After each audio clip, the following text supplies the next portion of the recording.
دوستو، ایک دفعہ حضرت عائشہ صدیقہ رضی اللہ تعالیٰ عنہ فرماتی ہیں کہ نبی پاک صلی اللہ علیہ وآلہ وسلم کا دریائے رحمت جوش میں تھا اور وہ مجھ سے فرمانے لگے کہ عائشہ مانگو، آج کیا مانگنا چاہتی ہو؟ تو میں نے عرض کیا کہ یا رسول اللہ، اگر آپ مجھے اجازت دیں تو میں اپنے والد حضرت ابو بکر صدیق سے مشورہ نہ کر لوں کہ مجھے کیا مانگنا چاہیے؟ تو نبی پاک صلی اللہ علیہ وآلہ وسلم نے انہیں اجازت دے دی۔ حضرت عائشہ صدیقہ اپنے والد گرامی کے پاس تشریف لائیں اور عرض کرنے لگیں کہ بابا، آج ہمارے نبی پاک صلی اللہ علیہ وآلہ وسلم کا دریائے رحمت جوش میں ہے۔ انہوں نے مجھ سے فرمایا ہے کہ عائشہ، آج تم جو مانگنا چاہتی ہو تو مجھ سے مانگ سکتی ہو۔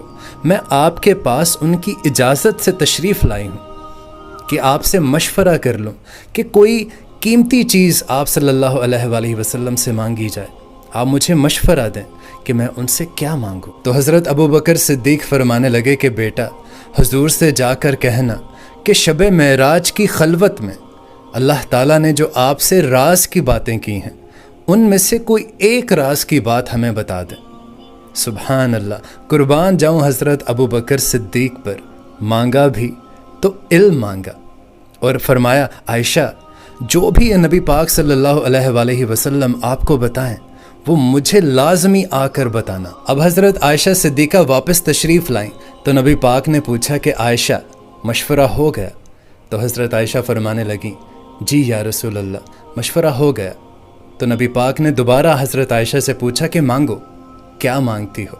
تو حضرت عائشہ فرمانے لگیں کہ یا رسول اللہ، شب معراج کی شب خلوت خاص میں اللہ تعالیٰ نے جو آپ سے راز کی باتیں کی تھیں، ان میں سے کوئی ایک راز کی بات ہمیں بتا دیں۔ یہ سوال سننے کے بعد ہمارے نبی پاک صلی اللہ علیہ وآلہ وسلم نے اپنے چہرے پر تبسم فرمایا۔ آپ مسکرا دیے، شاید اس بات پر کہ غار یار نے بھی انتخاب کیا تو کس بات کا کیا؟ یا آپ اس بات پر مسکرا دیے ہوں گے کہ اگر راز کی بات بتا دی تو راز راز نہ رہے گا، لیکن چونکہ آپ وعدہ کر چکے تھے تو آپ ارشاد فرمانے لگے کہ عائشہ سنو کہ جب میں قرب خاص میں پہنچا اور جو اللہ تعالیٰ نے مجھ سے راز کی باتیں کی، ان میں سے ایک راز کی بات یہ ہے کہ اللہ تعالیٰ نے ارشاد فرمایا کہ اے محمد، تمہاری امت میں سے اگر کوئی شخص کسی ٹوٹے ہوئے دل کو جوڑ دے گا تو مجھ پر لازم ہے کہ میں اسے بغیر حساب کتاب کے جنت میں داخل کر دوں۔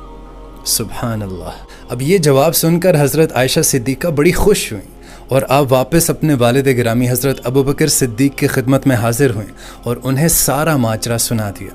یہ جواب سن کر حضرت ابو بکر صدیق زارو قطار رونے لگے تو حضرت عائشہ صدیقہ فرمانے لگیں کہ بابا، یہ بات کوئی رونے کی تو نہیں ہے، بلکہ یہ تو اچھی بات ہے کہ اگر کوئی شخص کسی شخص کے ٹوٹے ہوئے دل کو جوڑ دیتا ہے تو اسے جنت ملے گی۔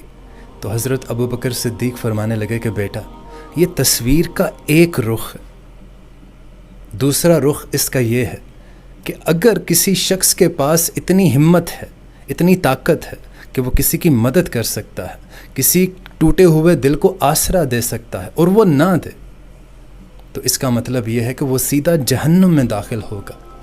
یہ کہانی کا دوسرا رخ ہے، میں اس لیے زارو قطار رو رہا ہوں۔ سبحان اللہ۔